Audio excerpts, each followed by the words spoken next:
This is author Tim Brown of the book Uncommon Athletes and Boys Won't Be Boys. As we continue our series today on being an uncommon athlete, I'm excited to have with me brother Kenny Hampton, who's joining us today, straight from, well, I have to say Columbus, but he got the Detroit hat on, so we'll give him that. You know, we don't too much talk about that school up north in Ohio, but we'll let him in. We'll let him in for this conversation. But Kenny, thanks for joining me today. Hey, I'm very humbled and I'm excited to join you on this conversation. And yes, I've been here in Columbus for about 14 years now, but I'm a proud Detroit native, born and raised, and I haven't had a whole lot to brag about the team up north. But I tell you what, it's who. Hey, I had no choice growing up in Detroit, but I'm excited to have this conversation with you and looking forward to it. Yeah, I was doing a little background on you, and being in Detroit, knows where you were a big baseball fan, and I think you kind of shared how your parents played softball.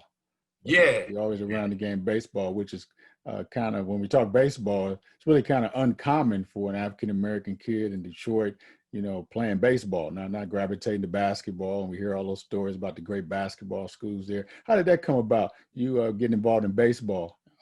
Well, at the age of 4, I found myself always being on a softball diamond with that big orange plastic bat that they used to make with that big white plastic ball. Right. I always had that with me. And my mom and dad, they stayed playing softball at least 2-3 times a week. So in between innings, or sometimes during the game, I'll have somebody pitch, the ball to me. Right. And I got really good at it to the point where at 4, I didn't play T-ball. I played, we used to use a pitching machine. Mm-hmm. And growing up in Detroit back in the early 80s, baseball was popular. It was something that a lot of us did in the community. And a lot of us, in the African-American community, we were playing baseball. But when you got to your older levels, your middle school and above, then you started to kind of notice that it was tapering off. And most of my friends were playing basketball and baseball and football. Now, my parents were so big into baseball that they sent me to a high school that did not have football. So I wouldn't even touch the sport. And so I played basketball and baseball. And that's how I fell in love with that sport. Was a left-handed pitcher and played center field and first base. But my mom and my dad, they were some pretty good softball players, and it just trickled down to me. Right. Sounds like it. That baseball enabled you to attend Kentucky State on a baseball scholarship. What I hear. How was that experience playing baseball at K-State at the collegiate level? Yeah, well, it was an incredible experience because coming out of high school, I had aspirations of playing some sport collegiately. Growing up, I just knew that I wanted to be either a professional baseball player or professional basketball player. And since my parents didn't allow me to play football, I just kind of put football at the back of my mind. Like, man, I would love to do it. There were days I would literally cry because I was good at football in the streets. And when it was time for my friends to go to practice, I would be sad because I'm like, man, I would love to go out there and try that. But, my story is my story. So, sure. Yes, I went on to Kentucky State and I played 4 years of baseball. And I was a pitcher, but I struggled because I grew in my senior season of high school. I grew from 5'8" to like 6'4". Oh. So my body was a lot longer than it was. So I lost command of my strike zone. I lost command of being able to, really command the ball. So I had to adjust and I struggled. And what I did was I ended up going from pitching to center field with more real estate, with this long wingspan now. Right. And I was able to make a better transition and contributed to the team a lot better and won some gold gloves at K-State and all that good stuff. So, but it was a great career. I enjoyed every bit of it. And it definitely allowed me to play baseball at one of the higher levels. One of the things we talk about in the book, Uncommon Athletes, is about making an adjustment. Mm-hmm. And I know at Kentucky State you're playing baseball, and then all of a sudden senior year you made an adjustment to do both sports. So you finally got that opportunity to play football. Yeah. How was that adjustment? How did you handle that? Well, I saw myself. I tried to go pro with baseball. Had a couple of really good workouts. One with the Padres, and after the workout was over, they even talked to my parents and said, "Hey, we were interested in potentially, moving forward with picking up your son." And so I'm thinking, okay, this is what it's going to be. I'm about to become a professional athlete, and it just fell through. Mm-hmm. And so when that happened, I was like, you know what? I think I want to just make a pivot right now, and I want to go after something that I've been wanting to do for years, but never really had the opportunity because I was committed to my scholarship with baseball. And so I started training with the football team in the spring, and the coach allowed me to walk on, and I ended up having an opportunity to play collegiate football for the very first time, putting on pads. I remember my first day of practice. I even had my hip pads upside down because I didn't know how to put on pads, but I knew how to run routes. I knew how to catch the football, but to actually play the game at a collegiate level, that's not something that you do just waking up saying, "Hey, I just want to try to play football." But I had some fun with it. I had some success with it. And it's ultimately what allowed me to go on and play professional football beyond K-State. So I'm appreciative of that journey and excited about being able to share that part of my story. Yeah, that's a great testimony, to just that desire, willingness to change and adapt. So obviously the baseball wasn't there, whatnot, but here's an opportunity to play a sport that you always wanted to play. And that's how we talk about in the book about having passion for something, Yes. And part of that is that you were prepared as well. I believe there were some things that you, from the baseball diamond, you were able to carry over to the football field. What were some of those things you would say that by playing baseball help you be a better football player, wide receiver? Oh, wow. Being able to track down the ball. Mm-hmm. If you can track down a baseball, then you can track down a football. Mm-hmm. And with baseball, it really helps you with your fast twitch muscles and being able to react quick, because it's not easy to stand at that in that batter's box, 60 feet away from a pitcher. He's throwing 85, 90 miles an hour, and you have to, lock in and connect with that baseball. It's not easy to do that, but I will tell you that it really helped me with being able to zone in on a football and be able to make plays.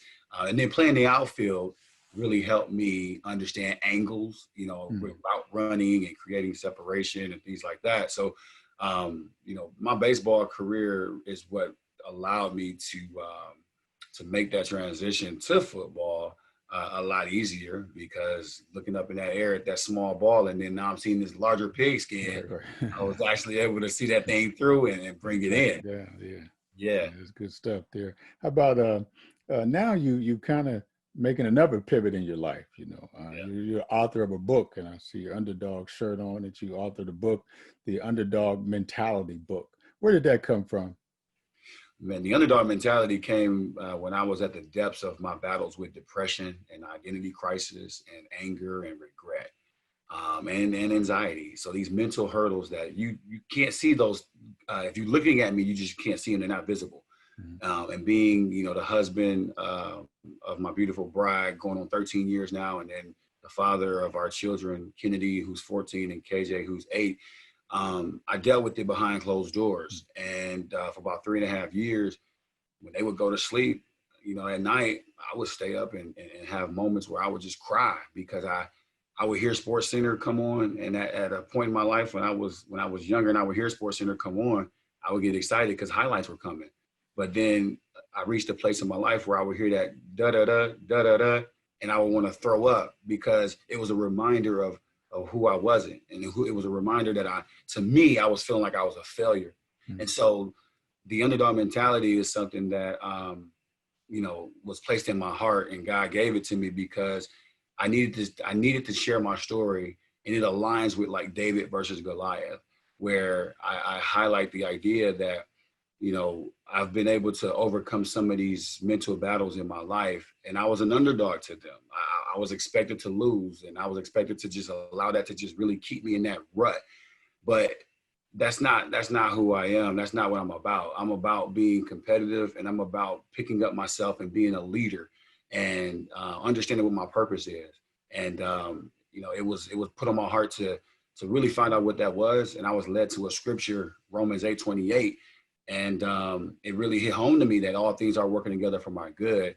And on top of that, I was born on 8/28. So that really just makes it more of a purpose for me to carry out that mission, and letting these younger athletes know that no matter what we go through, no matter how long our careers they go, it's all working together for our good. So if you make it great, take advantage of it. If you don't, it was designed for you to learn some really cool things and some things that you can stand on, and transition into something else in our lives. So I'm willing to do all I can to help these young men and women transition from being an underdog to an actual favorite, where now you can look back and say, well, because I beat depression, now I can beat anxiety, or I can beat my battle with any mental hurdle that's in front of us. So really trying to help the athlete from the spiritual and the mental aspect of the journey is a passion of mine that I'm excited about, and that's where the underdog mentality came from. Yeah, I believe your book does it well, really spells Oh, it out thank you. well, really spells it out well. So as you look at the book and the underdog, what are some of those key qualities that I know we don't have time to go through the whole book, but what would be some of those points that you want to leave with someone from the book? Well, understanding that, embrace servant leadership, which is really, because the word underdog is an acronym, the way that the book is spelled out from U to G. And the letter E is a representation of embrace servant leadership.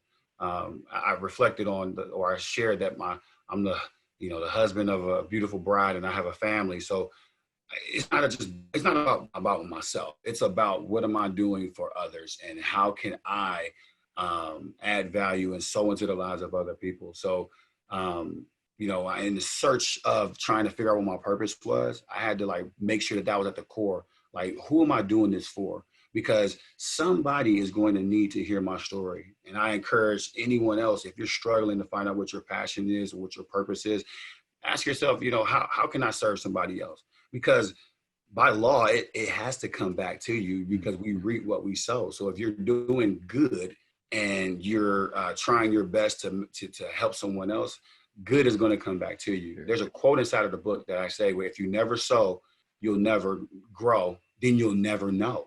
You'll never know what you could have done in life if you just didn't simply sow. So I want to share that with anyone, to embrace servant leadership, and remember that it's all working together for your good. So your highs and your lows, trust me, they're all working together for you to one day look back and say, that's a trophy of my life. I overcame that. Was it tough? Yes, it was. But because I overcame that, now I can overcome this next battle in front of me. You quoted a couple scriptures in there, and I was excited about that. Even the cover with the slingshot, Yeah. symbolizing David and Goliath, and all that. As you being an underdog, how important is faith? What role does your faith play in being able to overcome? Faith is at the core of everything that it is that I do, because faith is the only thing that I really have at the end of the day. Is to really believe in the unseen, and trust and believe. I mean, that is my evidence, and that is the word. That's what faith means. Having the belief that regardless of what I'm going through right now, something great is going to come out of this. Like, God is going to have His way, and so that. That's how David was able to boldly stand before Goliath and say, "I'm going to slay you." And he didn't have the armor and the sword. Matter of fact, the armor that they gave him, it didn't fit him. Right. So it was like, okay, you know what? I'm gonna take these little smooth stones, and I'm going to use these minimum resources, which a lot of us can relate to. We don't have all of the resources that we would like to have, but God is telling us that we have enough, because through Him all things are possible. So when we have the faith at the center of everything that we do, you can look at any obstacle in front of you, any challenge before you, and you can speak victory boldly, which is one of the letters in the Underdog acronym, is declare victory boldly. To tell your situation, I can do all things through Christ who strengthens me. That's good stuff. Looking at where Kenny Hampton has come from, from Detroit to Kentucky State to Columbus, Ohio. Where do you see Kenny Hampton going in the next 10 years? I'm not sure exactly where I'll be geographically. Wherever the Lord calls me to be or to place my family is where I'll be obedient, and I will go. But I can tell you what I will be doing is what I'm doing right now. It's simply just trying to sow into the lives of other people. I really believe that there's so much power in servant leadership that if we as a people get serious about that, enough about it that we make it a part of our lifestyle, then we could do some incredible things. I've literally turned my purpose verse, which is Romans 8:28, into a lifestyle, where if you look at my life, it shows how all things have worked together. I have a formula that I share in the book called the Togethership Formula, where I talk about how my highlight of being a parent, that's a big deal of being a father, but it's a low light when you are a father in your senior year of college, especially when you went from being a virgin superstar athlete to this out of the blue expectant father, but then only for you to use that situation as motivation and as a stepping stone for you to go and say, hey, I'm going to give life all that I can so that I can take care of my daughter. And for 14 years later, she's doing incredible things. Her mother and I, we've been married going on 13 years. And that's my shiniest trophy in my life, because I was able to see how God worked his hand all through that situation. And I share that with a lot of athletes and a lot of young folk, that because you have that situation in your life does not mean that God can't use you in a mighty way. So that's what I will be doing in 10 years is what I'm doing right now, is just trying to be transparent and share my story with others so that they too can experience the power and believing that all things are working together for our good. I can truly say that you exemplify what a servant leader is. And that is putting God first, naturally, and then answering his call. And his call really starts at home. Yes. It really starts at home, with your lovely bride and your children, and being a man, raising your family, and others see that. And yes. and others are encouraged by that, and they're encouraged by your story as well. All of us have a story to tell. Yes. And yours is one that can really encourage those. So how can someone get in touch with you and get a copy of your book? So on every social media platform, Facebook, LinkedIn, Twitter, Instagram, I can be reached at Kenny R. Hampton. It's just my name, Kenny R. Hampton, Hampton. Or you can visit my website and subscribe to the site, www.kennyrhampton.com. I'm always accessible. If you want to reach out and send me an email, I can be reached at info@kennyrhampton.com. And I would love to partner with you, connect with you, and to add value into the lives of others. Yeah, great stuff. Yeah, I want to encourage everyone who's listening today, get a copy of the book. Get a copy of the book, the Underdog Mentality book. You will truly be blessed. Truly be blessed by it. And do more than that. Get it for an athlete. Share it with someone. Yes. Share it with someone. And that all of us have those young athletes in our circle who are underdogs. Let them know that they can become the top dog. Yes, sir. In God's eyes, they can do all those things. Well, thanks for your time, Kenny. I appreciate you and look forward to us to continue to work together.